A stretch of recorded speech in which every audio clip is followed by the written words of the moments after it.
एक बार एक बहुत ही दुखी व्यक्ति एक महात्मा के पास आकर कहता है, मैं अपने जीवन से बहुत दुखी हूँ। मैं अपने बीवी बच्चों और अपने परिवार को भी खुश नहीं रख सकता। मैं अपने लिए भी कुछ नहीं कर पा रहा। कभी कभी तो मुझे अपनी जिंदगी को खत्म कर देने के भी ख्याल आते हैं। आप इतनी साधनाएं करते हैं, इतनी तपस्याएं करते हैं, क्या आप मुझे कोई ऐसा मार्ग बता सकते हैं जिससे मैं अपने बुरे वक्त से बाहर आ सकूं? मेरा बहुत बुरा समय चल रहा है। 2 वक्त की रोटी का इंतजाम करना भी मेरे लिए बहुत मुश्किल हो गया है। अब आप ही बताइए कि ऐसे वक्त में मैं जिंदा रहूं तो कैसे रहूं, कैसे अपने परिवार को खुश रखूं? कृपया करके कोई साधारण सा तरीका बताने की अनुकंपा करें ताकि मैं आसानी से समझ सकूं, क्योंकि मैं बहुत पढ़ा लिखा नहीं हूं। अगर आप बड़ी बड़ी ज्ञान की बातें करेंगे तो शायद मैं कभी समझ भी नहीं पाऊंगा। ये सुनकर महात्मा ने मुस्कुराते हुए कहा कि तुम एक काम कर सकते हो मेरा। उसने सामने की तरफ इशारा करते हुए कहा कि उस ऊंची पहाड़ी पर एक मंदिर है और उस मंदिर के पास चींटियों का एक घर है जहां पर हजारों चींटियां रहती हैं। तुम्हें सुनने में बड़ा अजीब लगेगा, लेकिन वो चींटियां उस मंदिर की जमीन को खराब कर देती हैं। उस मिट्टी की उपजाऊ शक्ति वो खत्म कर देती हैं, जिसके कारण वहां पर कोई भी पेड़ या कोई भी घास पनप नहीं पाती है। तुम मेरा एक काम करो, उसके बाद मैं तुम्हें तुम्हारे सवालों के जवाब दूंगा। तुम 7 दिन तक रोज उस पहाड़ी पे जाओ और उस चींटियों के घर को तहस नहस कर दो, उसको तोड़ दो। जब भी तुम्हें कोई चींटियों का घर दिखे मंदिर के आसपास तो उसे वहीं पे तहस नहस कर देना। लेकिन याद रहे, घर को तोड़ने में कोई भी चींटी मरनी नहीं चाहिए। इस बात को समझने का प्रयास करते हुए वो युवक वहां से चला गया। शायद उसको कुछ समझ में नहीं आया था कि महात्मा जी ऐसा क्यों करवा रहे हैं। वो तो उन चींटियों पर अन्याय कर रहे हैं, उनका घर तुड़वा रहे हैं, उन्हें नुकसान पहुंचा रहे हैं। आखिर कौन महात्मा ऐसा करेगा? लेकिन फिर भी उस महात्मा की बात मानते हुए वो अगले दिन से ही पहाड़ी पर जाना शुरू कर देता है। जब वो पहले दिन पहाड़ी पर पहुंचता है तो देखता है कि बहुत सारी चींटियां अपना खाना जुटाने में लगी हुई हैं। सारी चींटियां कतार से चल रही थी और अनाज के छोटे छोटे कण उठाकर अपने घर में जमा करती जा रही थी। ये देखकर पहले तो उस युवक का मन कमजोर पड़ गया। उसने सोचा कि ये इतनी मेहनत करके अपना घर भर रही हैं और मैं इनके घर को तबाह कर दूंगा तो इनको कितना बुरा लगेगा। लेकिन फिर उसने उस महात्मा की बात याद करते हुए उस घर को तोड़ना शुरू कर दिया। जल्द ही चींटियों में हाहाकार मच गया। वो इधर उधर दौड़ने लगी। अभी तक जो कतार में चल रही थी अब वो बिखर गई और इधर उधर अपनी जान बचाने के लिए भागने लगी। थोड़ी देर में घर टूट गया और सारी चींटियां इधर उधर छुपने के लिए भाग चुकी थीं। ये करने के बाद वो युवक दुखी मन से वापस अपने घर पर लौट आया। उसका मन परेशान था, दुखी था, पश्चाताप से भरा हुआ था। फिर उसने अपने बिस्तर में रात में लेटे लेटे ही सोचा कि अब तो उन चींटियों का घर तबाह हो चुका है। अब वहां वापस जाने से क्या प्रयोजन है? अब क्या फायदा होगा? क्योंकि चींटियों का घर तहस नहस करने के लिए महात्मा जी ने कहा था, जो मैं कर चुका हूं।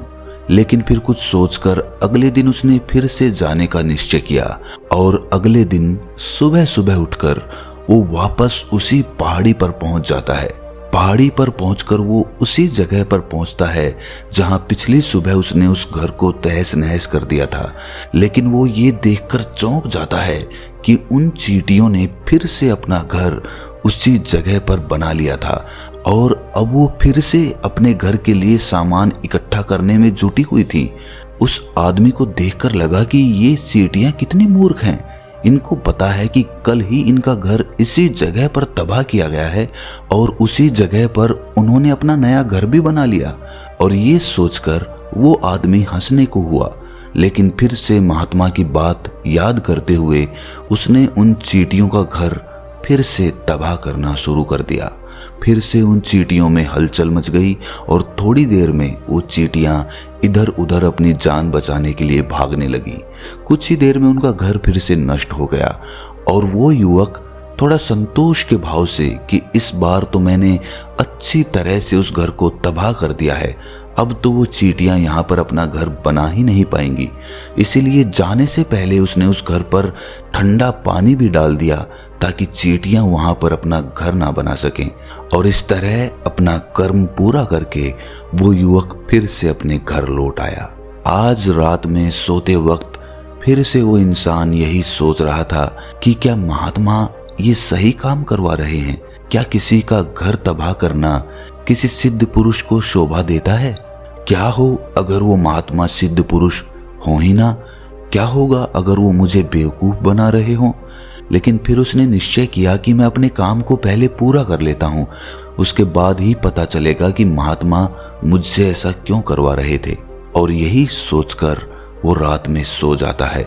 अगले दिन सुबह उठकर वो फिर से उसी पहाड़ी की ओर निकल जाता है। पहाड़ी पर पहुंचकर वो उसी जगह पर पहुंचता है जहां पर उसने उनके घर को तबाह कर दिया था, और वो ये देखकर खुश हो जाता है कि वहां पर कोई भी घर नहीं था। सारी चींटियां वहां से भाग चुकी थीं। अब उसने सोचा कि अब मेरा रोज रोज आने का क्या प्रयोजन, क्योंकि चींटियां तो अपना घर बदल चुकी हैं और महात्मा जी ने मुझे 7 दिन आने के लिए कहा था, लेकिन आज तो तीसरा ही दिन है। अब बाकी 4 दिन वापस आने का क्या प्रयोजन? और यही सोचकर उसने निश्चय किया कि यहाँ से वो सीधा उसी महात्मा के पास जाएगा और उनको ये सारी खबर बता देगा। जब वो वापस मुड़कर उस पहाड़ी से उस महात्मा की कुटिया की तरफ जाने लगा तो उसने देखा तो अचानक उसकी नजर एक और घरौंदे पर पड़ी जो कि चींटियों का ही बनाया हुआ था। मतलब कि वो घरौंदा चींटियों ने ही बनाया था और अब वो चींटियां नए घर में वास कर चुकी थी। ये नया घर उनके पुराने घर से थोड़ी ही दूरी पर था और जब उस युवक की नजर उस घरौंदे पर पड़ी तो उसने सोचा कि शायद महात्मा को पता था कि ये चींटियां अपना घर यहाँ से बदलकर किसी दूसरी जगह पर बना लेगी, इसीलिए उन्होंने मुझे 7 दिन आने के लिए कहा था। और ये विचार करके वो उसका नया घर भी तोड़ने के लिए पहुंच जाता है। जब वो वहां पहुंचा तो चींटियां उसी तरह अपने कार्य में लगी हुई थीं। वो अपने लिए खाना इकट्ठा कर रही थी और अपने घर में जमा करती जा रही थी।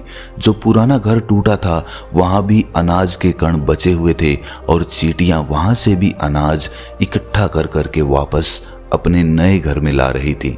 अब यहाँ पर फिर से युवक का मन थोड़ा कमजोर पड़ गया, क्योंकि वो खुद भी कमजोर था, खुद भी वक्त का मारा हुआ था।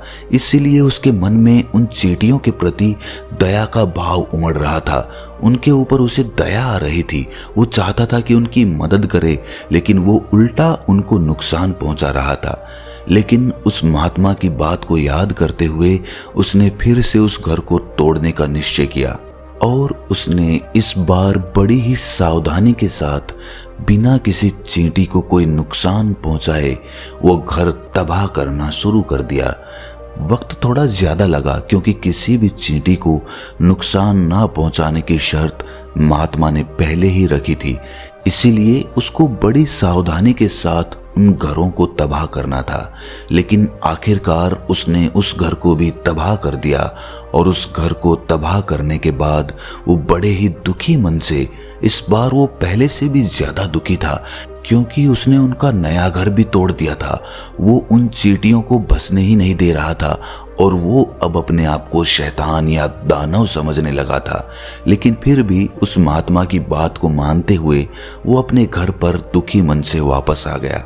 रात में सोने से पहले एक बार उसने फिर से सोचा कि मैं कितना बड़ा शैतान हूँ, कितना बड़ा दानव हूँ।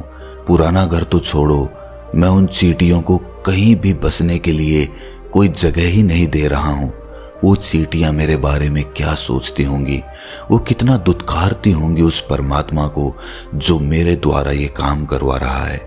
लेकिन फिर भी उसने अगले दिन जाने का निश्चय किया और अगले दिन सुबह सुबह वो फिर से वहां पर पहुंच गया।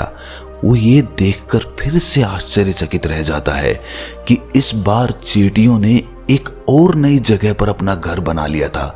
वो पहले से भी ज्यादा ऊर्जा के साथ काम कर रही थी और उन्होंने एक रात में पहले से भी बड़ा घर बना लिया था और अब वो फिर से अपना अनाज और खाना इकट्ठा करने में जुटी हुई थी। ये देखकर उस आदमी को लगा कि ये चींटियां किस मिट्टी की बनी हुई हैं। मैं इनको बार बार यहाँ से भगाने की कोशिश कर रहा हूँ और ये वहीं पर अपना घर बना लेती हैं। क्या इनको पता नहीं है कि मैं इन्हें यहाँ पर कभी भी बसने नहीं दूंगा? ये चींटी है, दिखने में इतनी छोटी है, लेकिन फिर भी ये मुझसे हार नहीं मान रही है। बड़ी ताज्जुब की बात है। और इस बार उसने गुस्से में उस घर को तहस नहस करना शुरू कर दिया। लेकिन इस बार तहस नहस करते हुए कुछ चींटियां वहीं पर मर गईं। उसके पैरों तले कुचल दी गईं। कुचलने के बाद जब वो अपने अहंकार से बाहर आया तो उसने देखा कि गुस्से में उसने उन चींटियों को कितनी क्षति पहुंचा दी है। उसका मन पश्चाताप से भर गया और वो रोता हुआ अपने घर की तरफ बढ़ गया। रात में सोते वक्त उसने सोचा कि मैं उन चींटियों पर बहुत ज्यादा अत्याचार कर रहा हूं, अब इससे ज्यादा अत्याचार मैं नहीं कर पाऊंगा। और यही सोचकर वो अगले दिन उन चींटियों के लिए अपने घर से थोड़ा आटा लेकर उसी पहाड़ी पर पहुंच जाता है। आज उसके मन में उन चींटियों के प्रति श्रद्धा का भाव था, दया का भाव था। आज वो उनकी मदद करना चाहता था। और जब वो वहां पर पहुंचा तो चींटियां फिर से अपने नए घर को बनाने में जुटी हुई थी।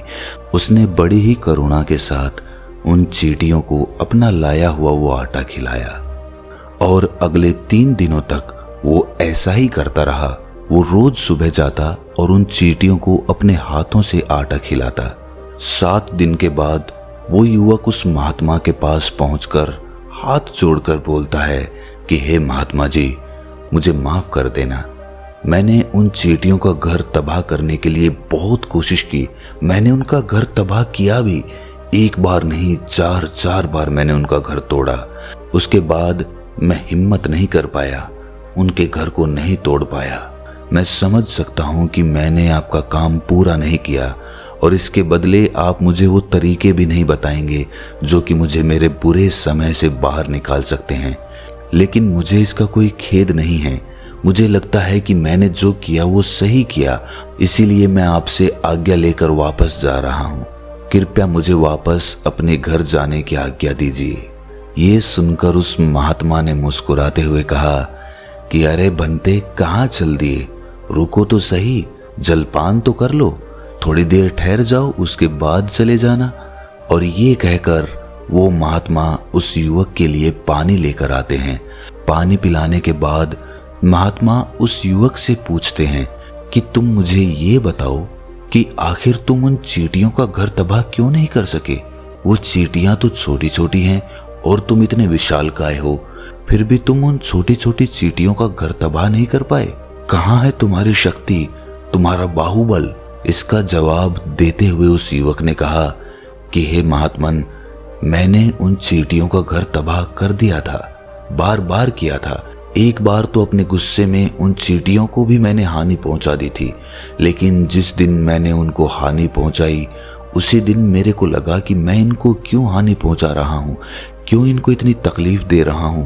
और उसी दिन से मैंने उनको क्षति पहुंचाने की बजाय, नुकसान पहुंचाने की बजाय उनकी सहायता करनी शुरू कर दी। ये सुनकर उस महात्मा ने कहा कि यही तो सीखने की बात है। एक छोटी सी चींटी हमें जीवन का संदेश दे जाती है। मैंने तुम्हें उन चींटियों का घर तबाह करने के लिए नहीं भेजा था, मैंने तुम्हें भेजा था ताकि तुम उन चींटियों से कुछ सीख ले सको। तुम्हें क्या सीख मिली उन चींटियों से, क्या मुझे बता सकते हो? ये सुनकर उस युवक ने पूरी कहानी बयां कर दी। पूरी कहानी सुनने के बाद महात्मा ने मुस्कुराते हुए कहा कि बंते, पहली सीख जो इन चींटियों से लेने की थी वो ये थी कि तुमने कितनी ही बार उनके घर को तोड़ने की कोशिश की, कितनी ही बार प्रयास किया कि उनका घर तबाह हो जाए, लेकिन वो हर बार अपना नया घर बना लेती थी। उन्होंने कभी भी हार नहीं मानी। अगर वो हार मान लेती तो वो चींटियां तुम्हें वहां पर नहीं मिलती। जीवन कार्यशीलता का नाम है, कर्मशीलता का नाम है, लेकिन हम मनुष्य एक दो बार हार मिलने पर ही टूट जाते हैं, हताश हो जाते हैं और फिर जीवन में प्रयास ही नहीं करते। और कुछ लोग तो अपनी जिंदगी को खत्म करने पर उतारू हो जाते हैं। लेकिन जानवरों में तुमने एक बात देखी होगी कि वो अपना जीवन खुद से, स्वयं से कभी खत्म कर ही नहीं सकते हैं। तुमने कभी नहीं सुना होगा कि किसी जानवर ने आत्महत्या कर ली, चाहे वो जानवर कितना ही भूखा क्यों ना हो, कितना ही दुखी क्यों ना हो, लेकिन वो अपने जीवन के लिए हमेशा संघर्ष करता रहता है। लेकिन वहीं पर दूसरी तरफ हम मनुष्य एक दो बार हताश होने पर ही अपना जीवन खत्म कर लेते हैं। जीवन तो कर्मशीलता है, कर्म करने का नाम है जीवन, और मृत्यु आखिरी विश्राम है, परम विश्राम है। इसीलिए मृत्यु से पहले कर्म करना कभी मत छोड़ना, क्योंकि मृत्यु के बाद तो तुम परम विश्राम में चले ही जाओगे। तो उससे पहले कर्म करना क्यों छोड़ रहे हो, क्यों हताश हो रहे हो? अगर तुम्हारा एक घर टूट गया है तो दूसरा घर बनाने का प्रयास करो, कोशिश करो, और कोशिश करने वालों की कभी हार नहीं होती। ये तुम उन चींटियों से देख चुके हो।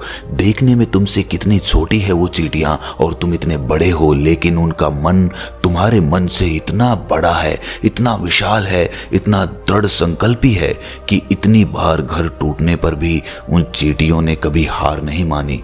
दूसरी सीख यहाँ से लेने की थी, वो ये थी कि जब भी हमारे ऊपर बुरा समय आता है, हमें लगता है कि ये समय कभी नहीं जाएगा, ये समय मेरे जीवन को बर्बाद कर देगा, मुझे कभी नहीं जीने देगा। और अपने इन्हीं ख्यालों से, अपने इन्हीं विचारों से, जिनका असलियत में कोई भी अस्तित्व नहीं है, वो सिर्फ विचार हैं, और वही विचार हमारे मन को दुखी कर देते हैं और इसीलिए हम प्रयास करना भी छोड़ देते हैं। लेकिन तुम खुद सोचो कि बार बार प्रकृति हमें क्षति पहुंचाएगी, नुकसान पहुंचाएगी, लेकिन कब तक पहुंचाएगी? अगर हम बार बार फिर से उठ के फिर से नया प्रयास करते रहेंगे तो प्रकृति भी हमारे सामने घुटने टेक देगी और वो भी एक दिन हमारे ऊपर दयावान हो जाएगी, कृपालु हो जाएगी, और वो हमें सब कुछ देने लगेगी जिसकी हमने कभी कामना की थी। तुमने खुद देखा कि तुम उन चींटियों को तबाह करने के लिए पहुंचे थे, लेकिन बाद में तुम ही उन चींटियों को अनाज और आटा देने लगे। तुम ही उन पर कृपालु हो गए। क्यों हुए? क्योंकि तुमने देखा कि वो चींटियां हार ही नहीं मान रही है। इसी तरह अगर तुम भी अपने जीवन में कभी हार नहीं मानोगे तो एक ना एक दिन ये प्रकृति तुम्हें वो सब कुछ देगी जो तुम अपने जीवन में पाना चाहते थे।